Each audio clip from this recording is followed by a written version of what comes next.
Good morning, everybody. If you've got something you need to come out about today and you're not quite sure how you're going to get through it, you have come to the right place.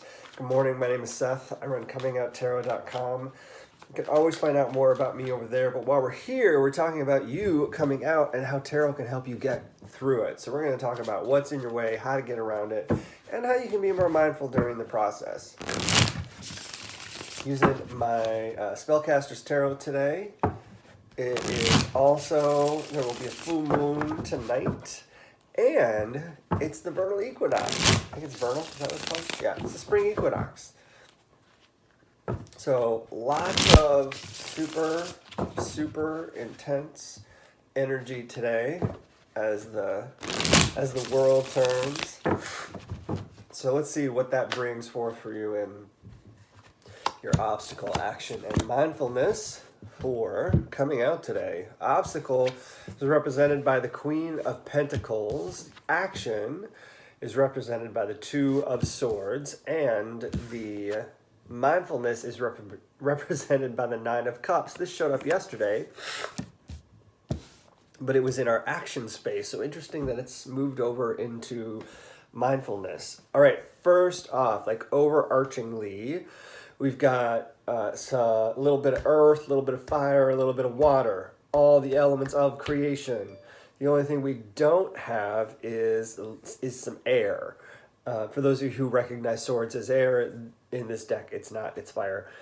So all the elements of creation today, awesome sauce because full moon equinox. Big changes coming, just kind of in the turn of the wheel. So not surprising that there's an opportunity here in the event of coming out. So what's in your way? The Queen of Pentacles here, for me, puts in it actually brings in a figure that is, so this is, I'm going to describe a person. My nose all of a sudden got stuffy right before I got here. This is a figure that has everything they need, is willing to share what they have, and yet it's still like possession for them. So in sharing something with you, they're the type of person who's like, yeah, but remember when I gave you that thing?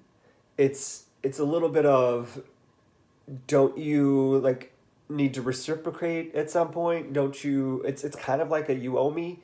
There's an expectation that if they share with you, you're going to share with them at some point. So there is this characteristic of, I've worked hard for what I have and I'm willing to share it with you, but I'm when I open myself up to share with you, you need to share back with me, or at some point that door is going to close.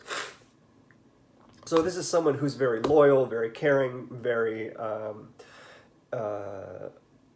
protective, and like plans for the future, and they're willing to bring you in and take care of you as long as you're willing to take care of them. They're your challenge to coming out today. Coming out in itself is inherently, it's a selfish act, and it's meant to be, because it's about who we are. And then once you get past the this is about me moment, because it needs to be, then it becomes about the world around you and how you respond to the world around you. And it becomes greater than a selfish act. It becomes offering yourself to the world, and it is one of the most, I think, loving things that you can do for the world around you, because now you are fully present. If at all you can, if you're able to get to that point, you are fully present. So it is, she is our obstacle because she doesn't see, I keep saying she because she's listed as a queen here, but the characteristics of the person I described, this person is doesn't see coming out as a benefit to other people. She sees it as wholly a selfish act. I keep saying she, damn it. They see it as a wholly selfish act, and they can't get past the fact that it's all about someone else. Not that it needs to be all about them, but why are you making it all about you? Because there's no equal exchange there. There's no give and take. And so while this person may intellectually understand, may like conceptually understand the need for something to be about someone else for a moment, it's not like they're in Aries, moving into Aries season. But there are some of those tendencies there.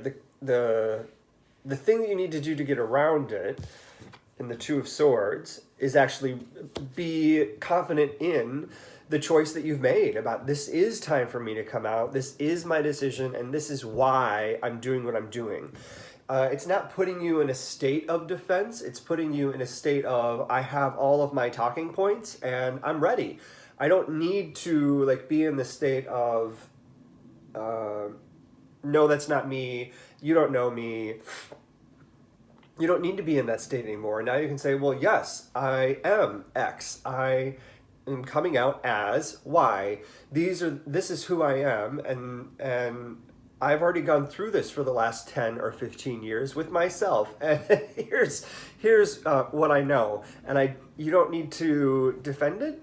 You can just have your points ready if you need them. All right. Mindfulness for the day. In the Nine of Cups, I love that the like genie is out of the bottle, and that there's this tiny little fish that's also coming out. But there are all these little. It looks like flowers, but my immediate response was that there were all these little butterflies that are coming out of the grass, and there's all these things that are coming. They're bubbling up. What are these little things during the process of coming out to this person who doesn't really want to hear it or pay attention, because it's not what they want to use as exchange? What is it that is bubbling up for you internally that you can now be more aware of? Because you're going to do this again. It's going to happen again. Once you come out about something, you come out about it again and again and again. So as you do, what are those little things that like you felt that you want to reflect on and go, oh yeah, this is something I think will happen again. This is something I want to make sure I address differently the next time. So I would look for, because there's going to be a lot of those feels, look for the ones that stand out to you or that you remember. Think about them. You can write them down, or you can turn them into some sort of art, or you can just observe them. Observing is the strongest thing right now. Turning them into art, I think, would also be interesting. Writing them down is a little much. I say art because it works through. If writing is your art, then I don't take away from the artistic expression that I just mentioned. But like making a list just for the sake of making a list isn't as productive here as turning your experience into art, or whatever it was the first thing I said that has now left my mind. Okay, I hope this is helpful. If it is, don't forget to subscribe so we can keep track of each other, and hit that thumbs up button if you do find that it's helpful, because it lets me know it's helpful and it gets it in front of other people. I hope you all have an exciting full moon and an exciting equinox. There's change afoot as spring comes in. It's time for some renewal. And for any of you who practice ritual, I hope that this is a great time of opportunity and freshness. Thanks, everybody. Have a great Wednesday. See ya.